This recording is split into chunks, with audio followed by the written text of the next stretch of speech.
చెరువు రోజాలని అప్పుడప్పుడు సాయంత్రాలు ఇలా వదిలేస్తూ ఉంటామండి.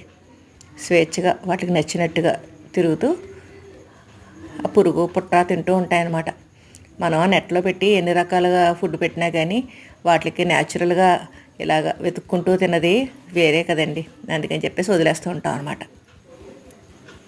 ఇదివరకు ఇక్కడ చెట్టు దగ్గర ఏమైనా ఆకులు అవి పడ్డా కొంచెం 2-3 రోజులకు ఒకసారి క్లీన్ చేసేస్తూ ఉండేవాళ్ళం అండి. అంటే ఇవి నేల మీద పాతిన చెట్లకి ఆకులు అవి పడుతూ ఉంటాయండి. అంటే ఇక్కడ సంపెంగ మొక్కలు ఇవన్నీ ఉన్నాయి. ఇక చిరువు రోజాలను పెంచడం మొదలుపెట్టాకండి అస్తమాటు క్లీన్ చేయడం ఆపేసాం. ఎందుకంటే ఆ ఆకుల కింద పురుగు పుట్ర బయలుదేరుతాయి కదండి. అవి ఇగోండి ఇలా పీక్కుంటూ గోక్కుంటూ తింటూ ఉంటాయన్నమాట చిరువు రోజాలు. ప్లస్ మొక్కలకు కూడా మల్చింగ్ కింద కూడా ఉంటుందిలే అని ఇంకా ఆకులు కూడా అస్తమాటు క్లీన్ చేయకుండా అలా వదిలేస్తూ ఉంటామండి. ఇవి కాసేపు తిరిగి మెల్లిగా టెర్రస్ మీదకి వెళ్ళిపోతాయి.